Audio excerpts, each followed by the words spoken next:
नुआपड़ा जिला सिनापाली ब्लॉक अंतर्गत खरसेल ग्राम पंचायत बैगापड़ा ग्राम में सामूहिक और ग्रामवासी मिलित उद्यम श्री श्री विश्वशांति 16 प्रहर नामयज्ञ अनुष्ठित हो जाइछि।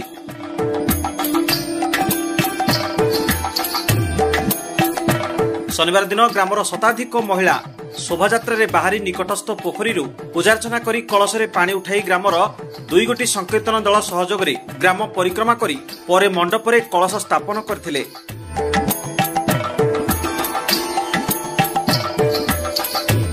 नामयज्ञ रे मोट 7टी संकीर्तन दल जोग देथिबा बेले कर्ता इंद्रध्वज बाग और तांको धर्मपत्नी दायित्व तुलाइथिबा बेले मुख्य पूजक धवलेश्वर पुरोहित और तांको सहयोगी उपस्थित रही यज्ञ यथाविधि रे परिचालना करथिले। एही यज्ञ आसंता मंगलवार दिन पूर्णाहुति हेबो बोली कमिटी तरफरु जणा पड़िछि।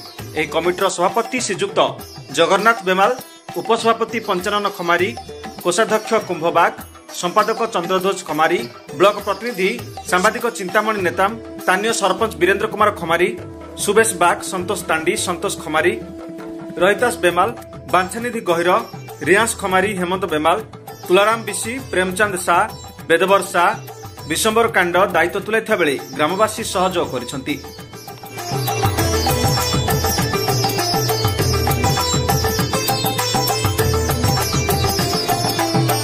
नुआपड़ारू परमेश्वर मेहरंक रिपोर्ट, ओडिशा सिटी न्यूज।